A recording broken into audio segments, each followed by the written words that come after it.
Just come defend your position. You believe the Quran was made up.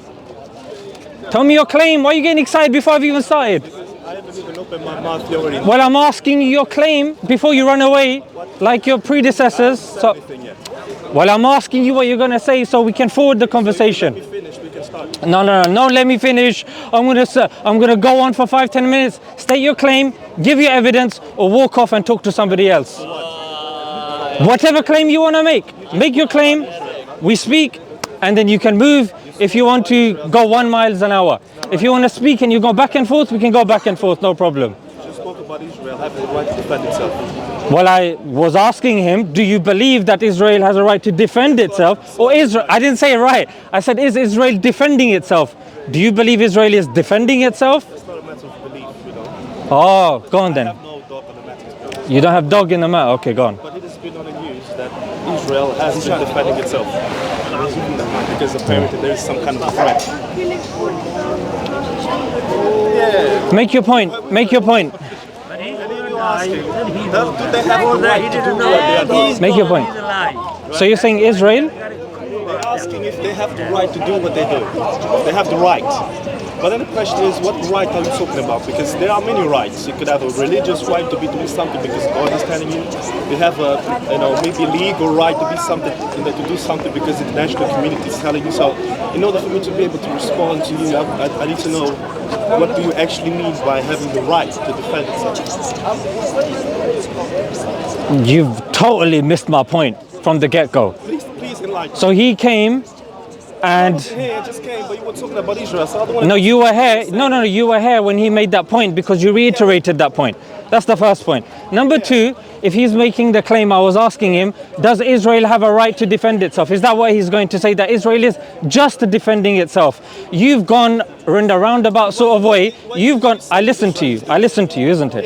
Yeah? You made your point indirectly. Now I'm going to respond to those points. Then you can respond those points. You made a few points, then you asked a question. That doesn't mean I'm just going to respond to that question. I'm going to respond to the other points as well. Yeah. So you're talking about a right. You're talking about a right, yeah?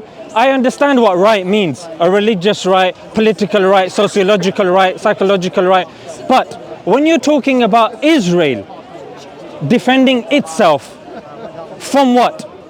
Because if Gaza has a 2 million population, 500,000 are kids, and UN is saying that 60% plus casualties have been women and children, my question to you is, who... Oh, the lady is back. The lady is back. Yeah. So my question is, who are they defending themselves against when most of the casualties have been women and children? From what I get, they are saying that they're defending themselves against Hamas, which allegedly is a terrorist organization. I don't know myself, I've never been there. I can only judge from what I see on the news. Well, my friend... This is what they say it's happening. All right. They are a terrorist organization, they have guns, they are kidnapping people, they are shooting rockets, and they are defending themselves against the aggression of a terrorist organization. Let me tell you something. My name is Zishan, by the way. What's your name? Livingston, let me give you a word of advice. You can take it or you can leave it. Yeah. Don't believe everything you hear in the news. Yeah? 100%. And let me give you... I can't come in and say, look, this is what it is. Fantastic. Fantastic. What I'll tell you, I will reference from objective sources. Yeah? So that's why I gave you the example, or I gave you the statistic that 60% plus casualties, and I gave you the reference as UN. These are not Hamas numbers. So even though Israel is making that claim, the claim of Israel is not backed up other than by Israel itself. So you're saying that this Let me just make international law. Let me tell you one other point. Not just religious stuff.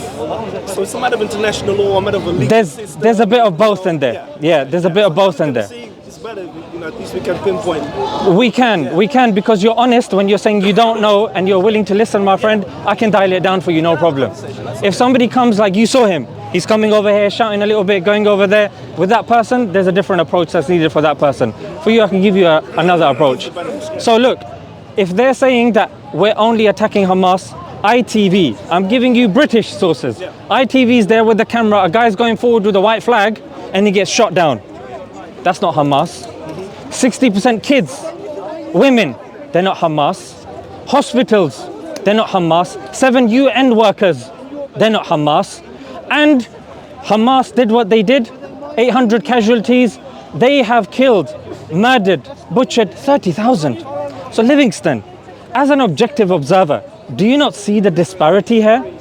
I do see the disparity. And let me give you one other statistic, yeah? And then I'll let you make your point.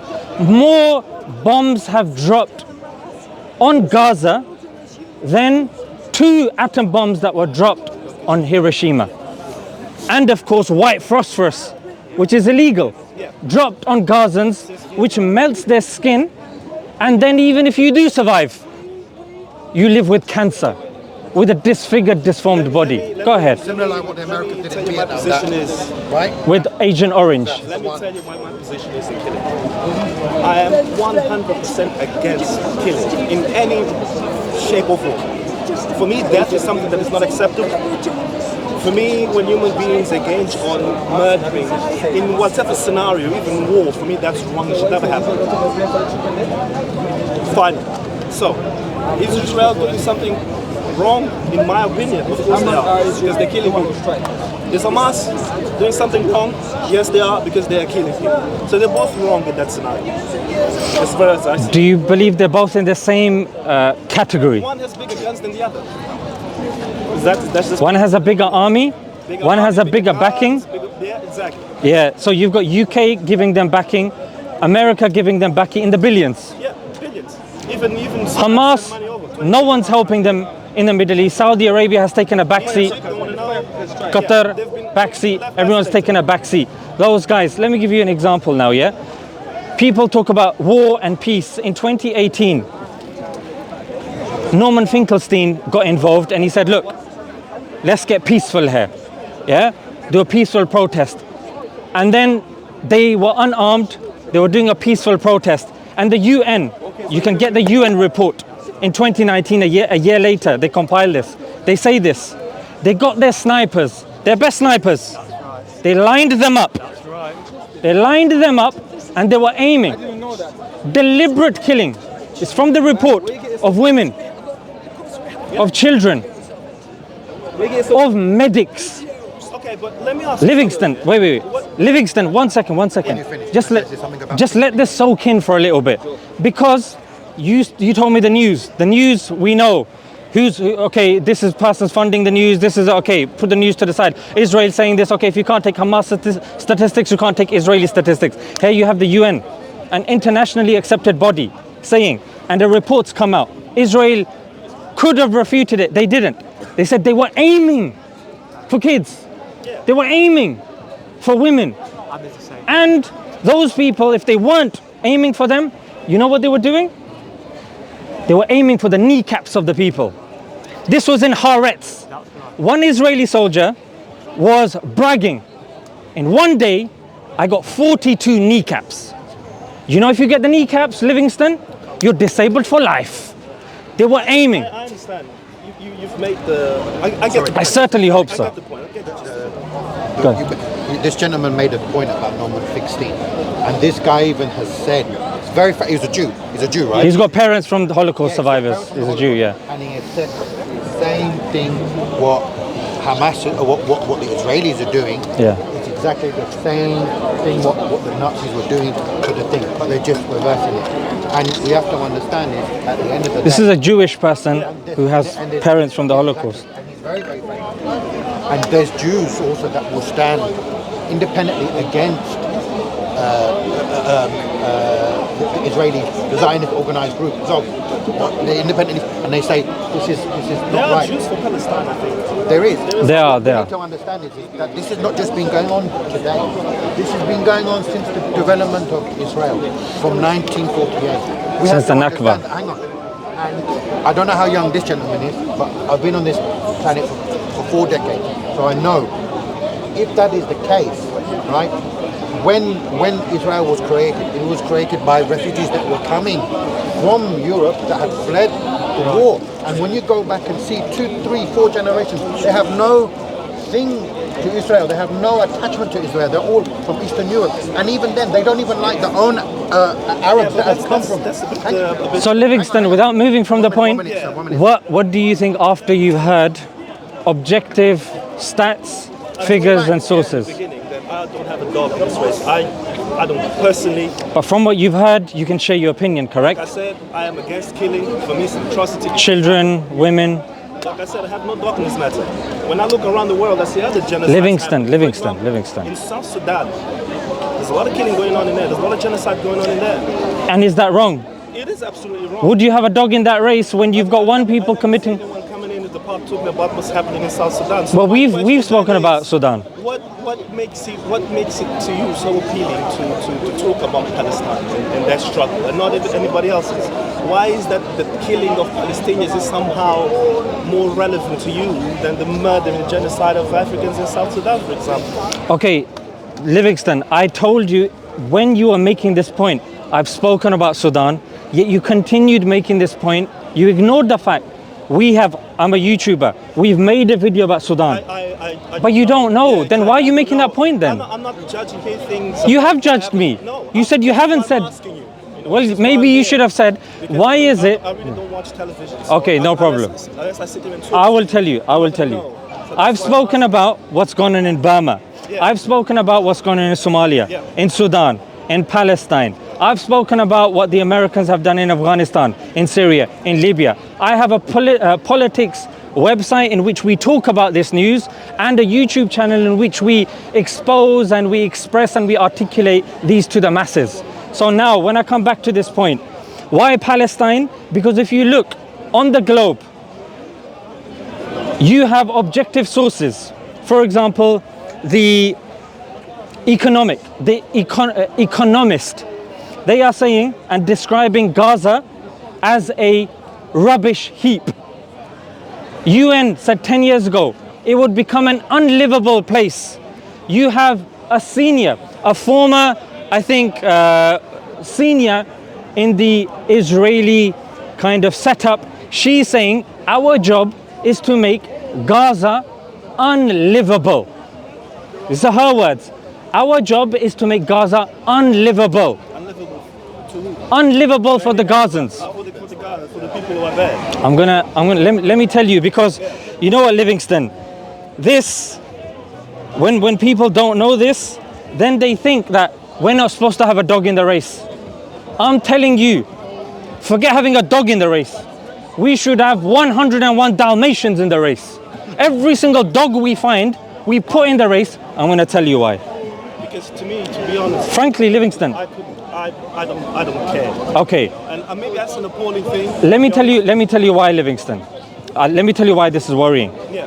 When I tell you that the UN has made a report in which Israel, an occupying force, they have occupied, built settlements, getting billions of dollars from the UK and US, it does affect you because it's affecting your economy. It's affecting the people that are coming into power in this country, because you've got Suella Braverman getting the Zionist money. You've got Tommy Robinson, who when he had the EDL, English Defense League, it was originally the patent was for the English and Israeli Defense League. Then they had to change it quickly.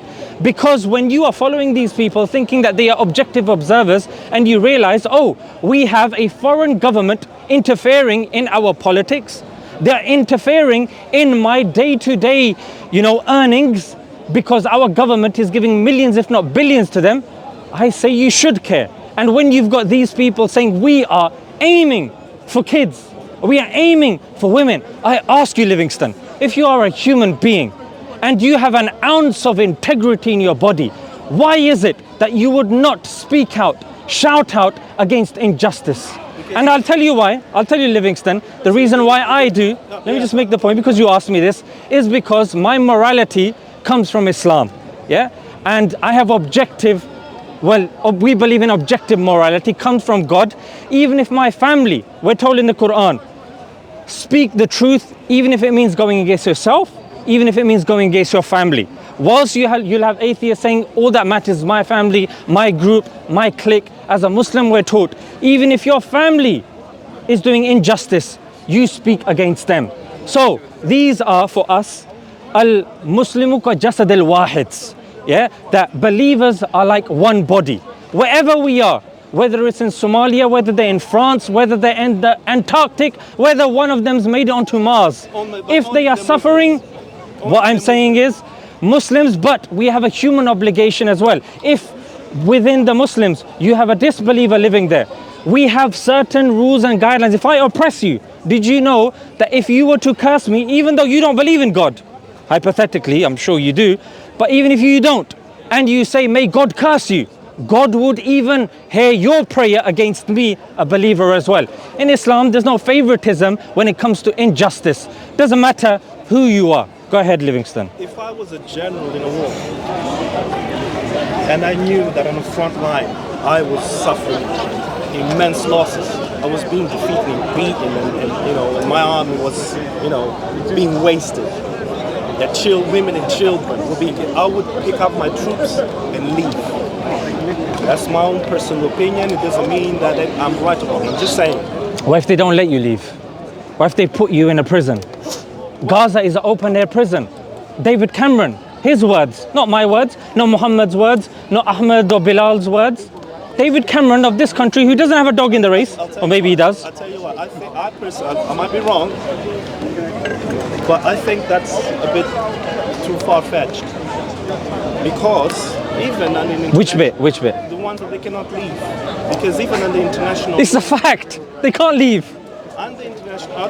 like I said, what I know for a fact is that the international law, the Refugee Convention or the United Nations Convention on Human Rights says that you can leave your country and go to another country. My dear Livingston, So, I wish that applied to the Gazans. Yeah, well, if these people can't leave, it's not because there is no legal reason for them to do so.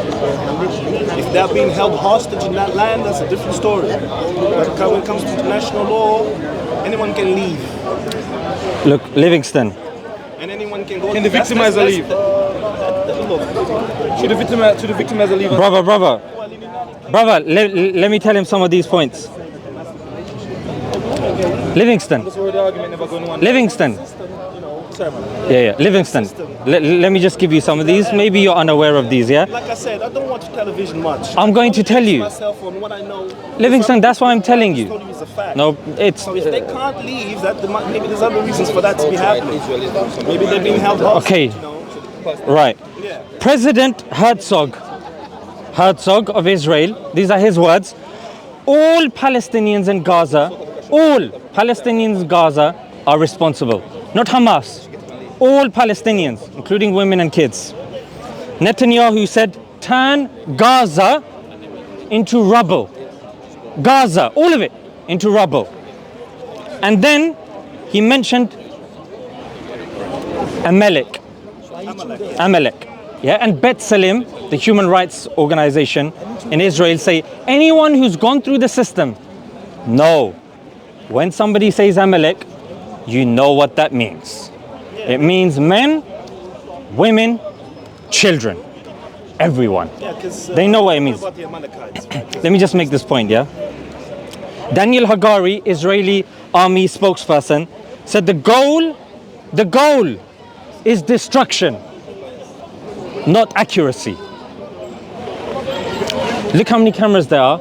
I'm not making any of this stuff up. You can check it afterwards, no problem. And if I'm lying, smash me in the comments. Israeli Defense Minister Gallant says, cut off everything. Everything. Electricity, water, everything. And then called them human animals. National Security Advisor Itamar Ben Gvir said, the solution is from the Torah.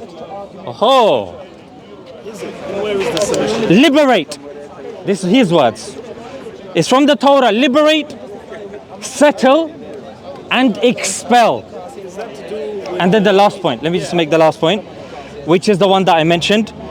Says our job is to make Gaza impossible to live in. Impossible. And this was said by the former head of Israeli National Security Council, Giora Island. And that's why you had Raya Siegel, an Israeli associate of the Holocaust and genocide studies, when speaking to Owen Jones, saying this is a textbook genocide. Do you still say that, you know what, after hearing this, based upon what I've said, do you still say you don't care? I don't. Well, shame on I you. don't have, like I I said, You are a shameless person then. seems to me, that's your opinion. It seems to me that the reason why you feel so strong about this is because they are Muslims. And if they weren't, it seems to me that you wouldn't feel as strong. How do you know? You've never met me before. Because I've mentioned to you before. And I mentioned to you how we are towards non-Muslims. You're not as voiceful. That's because there's a genocide going on right now. There's a genocide going on right now, and like I told you, And you're saying they're the same. Are you saying they're the same? I said to you in the beginning that I'm against killing in any form. Well, you're not, because you said you don't care. Just because I don't agree with the killing doesn't mean that I should care. You know what? Maybe somebody else can speak to you. I'm done with this guy.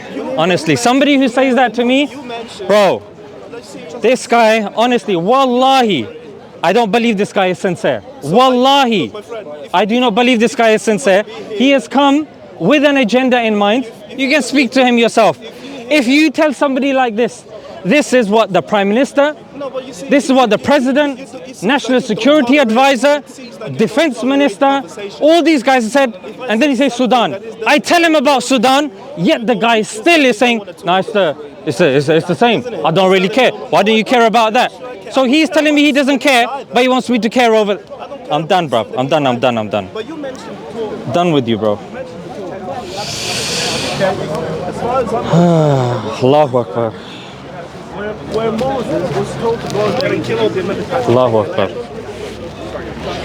Maybe May Allah give us akal, wisdom, common